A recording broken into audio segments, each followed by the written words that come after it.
I honestly don't even know where to start with this. Maybe I'm looking for advice, maybe I just need to vent. But either way, here it goes. My wife and I have been together for 6 years.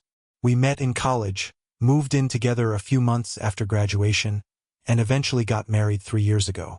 We've had our fair share of ups and downs like any couple, but I always thought we had a solid foundation. I truly believed in us. But now, I'm not so sure anymore. There were little things that started happening in the last year or so. At first, I brushed them off as nothing. People get busy, right? Work stresses, life, whatever. But now I'm thinking I was a fool to ignore the signs. It started with her late nights. She's always had a demanding job in marketing, but this was different. She'd be working late at the office for meetings or deadlines that didn't make sense. I'd ask her about it, and she'd say everything was fine, but she'd get defensive. Just a little bit, but enough for me to notice. That's when I started feeling uneasy. And then there were the phone habits. It sounds cliché, I know, but there was something about the way she started keeping her phone face down when we were together. She'd be texting like crazy and would suddenly lock it if I walked into the room. At first, I told myself I was overthinking it. Maybe she was just tired of me being on her case about work. But deep down, I knew something wasn't right. I wasn't ready to confront her yet. I kept thinking it was just a phase, or maybe I was being paranoid. But then came the night that changed everything. It was a few days before her birthday, and she was acting weird. She kept brushing off any plans for us to celebrate, saying she was too busy to think about it. It didn't sit well with me, but I let it go, until I heard her talking to someone on the phone late one night. "I'll see you at dinner then," she said. It was all I could hear before she hung up. I didn't think much of it at first, until the next day when she told me she was going to dinner with some colleagues from work. Just a casual thing. But something felt off. Why was she being so secretive about it? And why did she sound so evasive? It felt like the universe was pulling me in a direction I didn't want to go.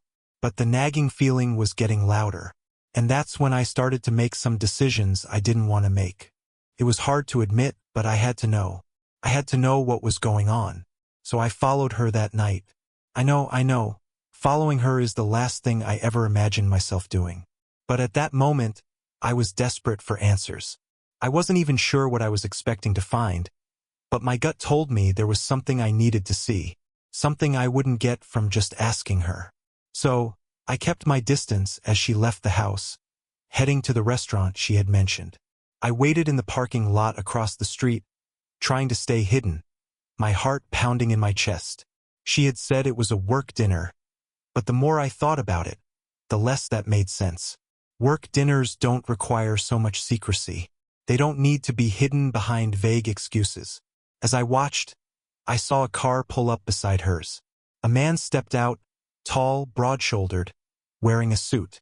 He looked vaguely familiar, too familiar, in fact. I couldn't quite place him at first, but then it hit me.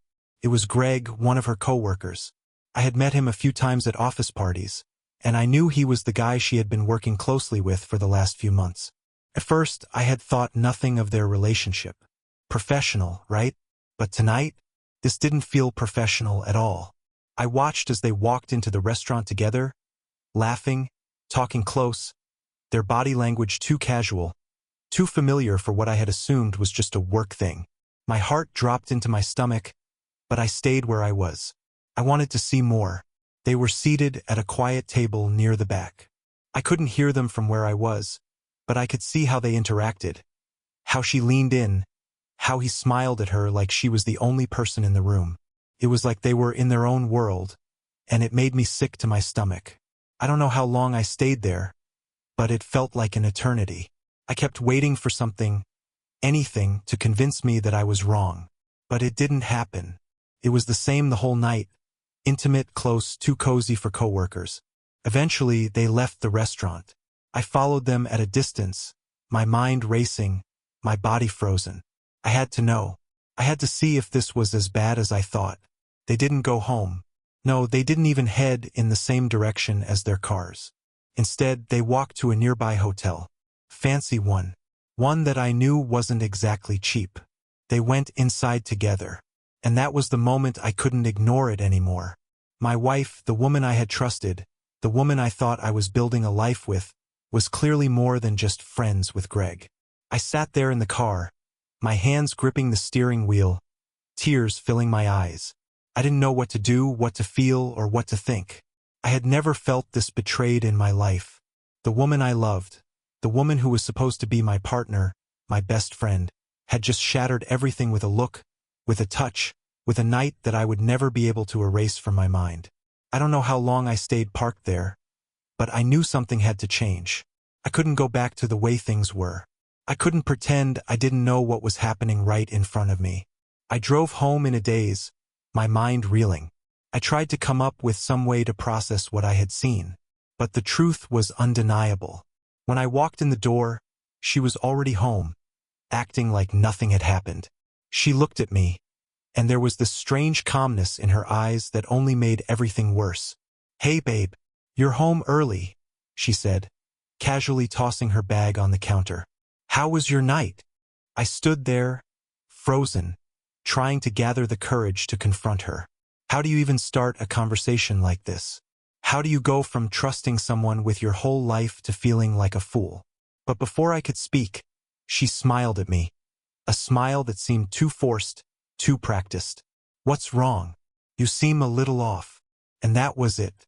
That was the moment I knew I wasn't imagining things. She was already playing it cool, trying to brush me off. She had no idea that I knew. And so, with a cold calmness that felt almost alien to me, I asked her the question that had been eating away at me all night. "Why didn't you celebrate your birthday with me tonight?" She looked at me, confused, but then it hit her. The look on her face shifted just for a moment, and I knew. She was caught. "You're ending our marriage? Over a joke?" She shot back, as if I was the one being unreasonable. Her eyes darted nervously, but she quickly regained her composure. "It's just dinner with Greg. You know how stressful work's been for me. I needed a break." The lie was so transparent, it almost made me sick. But I had something else to say, something I had been holding back for far too long. "No," I said quietly. "I'm ending our marriage over you lying to me, over you disrespecting me, over what I saw tonight. Don't you dare play me like I'm stupid." Her face drained of color as she tried to come up with an excuse. "But I already knew everything. You didn't even think about me for a second, did you?"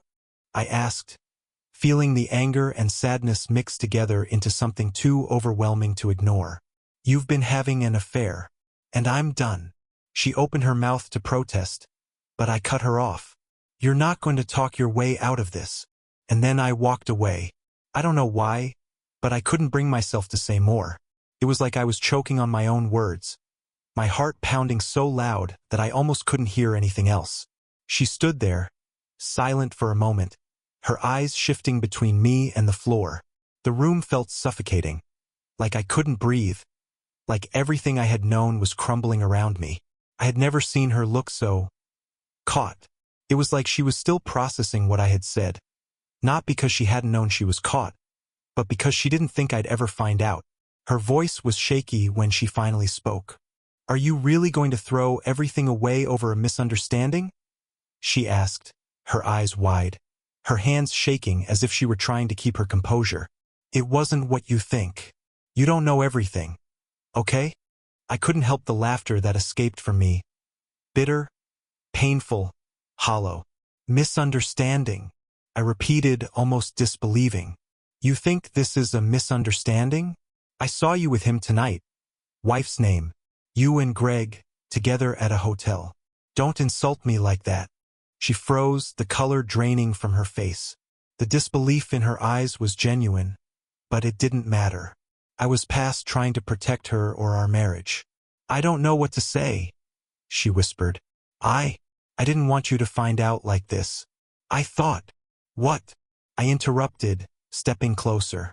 I wasn't trying to intimidate her, but I needed to feel something, anything, to stop the numbness threatening to take over.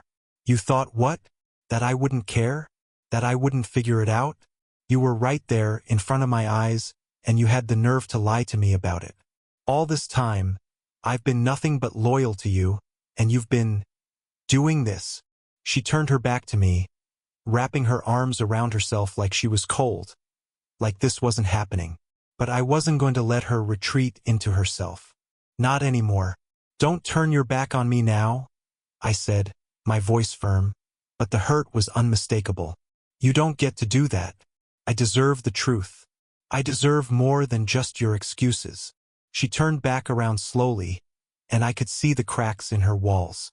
The tears welled up in her eyes, but she still tried to cover them up, wiping them quickly. "I'm sorry," she said, her voice barely above a whisper. "I never meant for it to get this far. I didn't want to hurt you." I shook my head, my chest tightening with anger, sadness, and betrayal. "You think saying sorry makes this okay? You didn't just hurt me, you destroyed me. You've been lying for months, and I had no clue. You thought I wouldn't find out, that I wouldn't see through you." "I wasn't thinking clearly," she said, stepping toward me. Please try to understand. It was a mistake, just one mistake, and I promise I'll make it right." "No, it wasn't a mistake," I said, the words coming out sharper than I meant them to. "It wasn't one moment of weakness. This was a choice. Over and over again, you chose to lie. You chose him. And you didn't think about me. You didn't think about us." She tried to grab my arm, but I pulled away. Couldn't let her touch me. Not now. I needed space. Space to breathe, to think, to stop feeling like I was drowning in all of this. "I just need you to leave," I said, my voice trembling. "I can't do this anymore. I can't listen to any more lies. I can't pretend like things will just magically fix themselves." She looked at me, her face pleading, but I wasn't going to be the one to cave. Not this time. "I don't want to go," she said, her voice breaking. "I love you." "Ido." "But you don't," I snapped. "You love him." I could see the guilt in her eyes, but it didn't change anything. The trust was shattered. It was gone. I had nothing left for her. I stood there, unable to move, unable to think clearly. The woman I had married, who I had given my heart to, was standing in front of me, and I didn't recognize her anymore. "I'll pack my things," she whispered after a long pause. "I'll leave if that's what you want." I didn't respond. Couldn't. What was there to say? As she walked toward the door, I stood frozen. I didn't know what was going to happen next, but I knew I had to let her go. I had to walk away, even if it felt like the ground beneath me was crumbling. I wasn't sure what would come after, but I knew one thing for certain. I couldn't stay in this lie anymore. When the door clicked shut behind her, it was like the last bit of me was ripped away. And that's when it hit me. I wasn't just losing her. I was losing everything I thought I knew about myself. Everything I had believed in, everything I had worked for. It was all a lie. I collapsed onto the couch, my head in my hands, trying to process the pain, trying to breathe, trying to make sense of a world that no longer felt real. I had to make a decision, and as much as I hated it, I knew what I had to do. I needed to move on. The days after she left were a blur. I went through the motions, waking up, eating when I remembered to, and trying to sleep, but it never felt like sleep. I kept replaying everything in my mind. The lies, the betrayal, the love I thought we shared. I couldn't shake the image of her and Greg together. It haunted me, even in my quiet moments. The silence in the house was deafening. I hated the feeling of being so lost. For 6 years I had built my life around her, around us, and now it was all gone. I wasn't sure who I was without her. I wasn't sure how to rebuild from this. But I knew one thing. I couldn't just let this go. She didn't deserve the chance to move on without any consequences. I'd been patient, forgiving, always trying to make things work. But this time was different. This wasn't about forgiveness. This wasn't about giving her another chance. This was about me reclaiming control over my life. I knew I had to hurt her the way she had hurt me, but I had to do it in a way that would make it impossible for her to move on without feeling the weight of her actions. So I made a decision. I decided to take everything that she had taken from me, and more. I don't know what exactly came over me in that moment. It wasn't about being cruel or seeking revenge for the sake of it. It wasn't about punishing her endlessly. It was about showing her the truth, The cold, hard truth that she could walk away from this marriage, but she wouldn't walk away unscathed. There had to be consequences for what she had done. I started with Greg. I found out where he lived. It wasn't hard, really. He was one of those people who left a trail everywhere. I couldn't stop myself. The anger and the betrayal pushed me further than I thought possible. I wasn't going to confront him, though. No, this wasn't about that. He didn't deserve my energy. But I knew exactly how to hurt him. I contacted his wife. I won't lie, I felt a strange sense of satisfaction when I reached out to her. First, she didn't believe me. She thought I was some angry ex-boyfriend or just a mad husband looking for revenge. But I knew I had the truth on my side. All it took was sending her a few pictures of Greg and my wife together, holding hands, laughing, walking into that hotel. That was enough. She was furious. And rightfully so. A few hours later, I got a call from her. The anger in her voice, the raw emotion. It was hard to ignore. But as much as I wanted to feel bad, I didn't. I didn't feel guilty for what I was doing. I felt empowered. It was the first time in a long time I had felt like I wasn't the one who had been wrong. I wasn't the one left in the dust. "Thank you," she said, and her voice cracked a little when she added, "I don't know what to say. I don't even know how to deal with this." I didn't know how to deal with it either, but I was doing the best I could. I couldn't fix the damage, but I could make sure that they both felt the pain they had caused. After everything, after all the emotional turmoil, I felt like I had taken control of my life again. But I still had one more thing to do. I couldn't let her think she could just waltz away without any consequences. No, I had to make sure she knew the full extent of the damage she had caused. I filed for divorce. I had never wanted this. I never imagined myself being in this position. But when the papers arrived in the mail, and I saw her name on them, I felt a strange sense of closure. It wasn't the kind of closure that made everything better, but it was enough to start moving forward. When I gave her the papers, her face dropped. She didn't fight me. She didn't cry. She just stood there, staring at the divorce papers in disbelief. "Are you sure about this?" she asked, her voice weak. "We can fix this. I can make it right, I swear." But I was done. I had nothing left to give. I had already given everything, and she had thrown it away. This wasn't something that could be fixed with promises. It wasn't something that could be erased.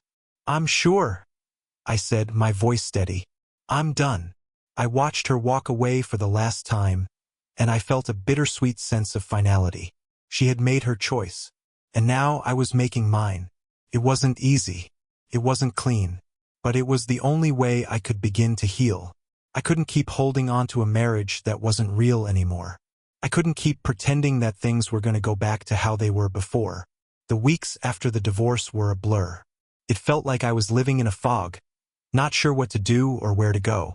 But slowly, I started putting the pieces of my life back together. I found new routines, new hobbies, new ways to fill the silence that used to belong to her. And with each passing day, the weight of the betrayal lifted just a little. I wasn't angry anymore. I wasn't even sad. I was just tired. Tired of the lies. Tired of the heartache. But, in a weird way, I was also grateful. I was grateful that I had learned the truth, that I had faced what was really happening. I was grateful that I had walked away from something that was never going to work. And for the first time in a long time, I felt like I could breathe again. I could think for myself. I wasn't a prisoner to her lies anymore. I learned something through all of this.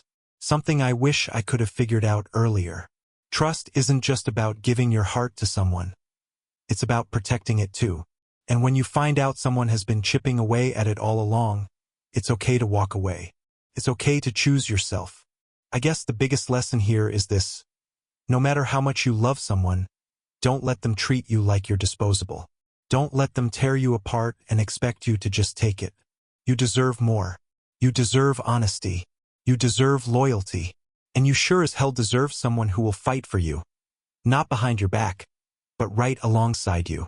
To anyone going through something similar, trust your gut. And when you finally get the answers you're looking for, don't be afraid to make the hard choices. It might hurt like hell, but you'll come out stronger on the other side. I know I did. It's been a few months now, and things have settled down. I still think about her from time to time. Sometimes it's the good memories, the moments when everything felt right. Other times, it's just flashes of anger or frustration. But I've learned how to move forward. I've been working on myself, focusing on what makes me happy again. I started running just as a way to clear my head. At first, I could barely make it around the block without feeling like I was about to collapse. But now I can run 5 miles without thinking twice. And let me tell you, it's not just the physical strength I'm building. It's the mental toughness. I also started seeing a therapist. I never thought I'd be the type to go to therapy, but honestly, it's been one of the best decisions I've made. I've learned a lot about myself, about my own boundaries, and about what I need in a relationship. I don't want to carry any of the baggage from my past marriage into my future. I want to be better for me. One thing I've realized is how much I ignored my own needs in the marriage. I was always so focused on keeping things together, on making sure she was happy, that I lost track of who I was and what I needed. That's something I won't do again. I've also started dating again. Slowly, cautiously, but I'm out there. I don't have high expectations or any pressure on myself. But I'm learning to trust again, slowly, one step at a time. I'm not looking for a replacement for her, or trying to fill some void. I'm just learning to enjoy being around people, building new connections. The biggest thing I've learned through all of this is that life doesn't stop when someone betrays you. The world keeps turning. People move on. And so do you if you let yourself. My life isn't perfect, and I'm not going to pretend like everything is fixed. But I can finally look at myself in the mirror and not feel ashamed or broken. I'm not the same person I was before. Maybe I'm a little more guarded, but I'm also stronger. As for her, well, I don't think about her much anymore. Occasionally, I'll hear something through the grapevine about her and Greg. But honestly, it doesn't bother me. I've let go of the anger and resentment. I don't need to keep holding on to that bitterness. It doesn't do anything for me. I'm focused on my future now. I've got goals, things I want to accomplish for myself. I've learned that I'm capable of more than I ever thought possible. I can take care of myself. I can handle whatever life throws at me, no matter how tough it gets. So yeah, it's been a journey. A painful one, but one that's taught me a lot about myself, about love, and about trust. I'm not sure where I'm going, but for the first time in a long time, I'm excited about the future. And that's enough for me. If there's one thing I could tell someone who's in the middle of something like this, it's this: don't let their actions define who you are. You are not what they did to you. You are stronger than that. You are worthy of love and respect. Don't settle for anything less than that. And when you walk away from something toxic, don't look back. You'll be amazed at how much better life can get.